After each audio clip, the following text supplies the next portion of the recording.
Hi everyone, in front of me I've got Motorola Moto G15 and let me share with you how to update the apps on this device. So let's start with making sure that you've got the internet connection because it is required. I highly recommend to use the Wi-Fi instead of mobile data. And then let's enter the Play Store. Be aware because you will be able to follow all of my steps if you've got your Google account added to the device. If you're not sure how to do it, simply check our tutorial about it.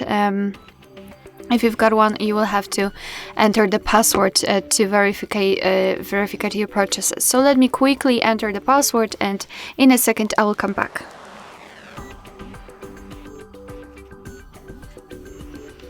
Alright, let's tap on done. And as you can see here, we've got the Google Play Store. So let's tap on the circle in the right upper corner, which is your account, and tap on My Apps and Games. Now let's tap on Manage, and here tap on Updates Available. And this is the list of all updates pending. Of course, if you want to, you can mark all of them. If not, just choose specific apps. I'll choose maybe Google Chrome, Drive and Maps.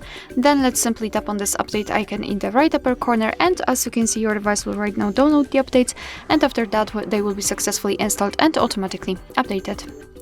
Alright, so that will be all. Thank you so much for watching. I hope that this video was helpful, and if it was, please hit the subscribe button and leave the thumbs up.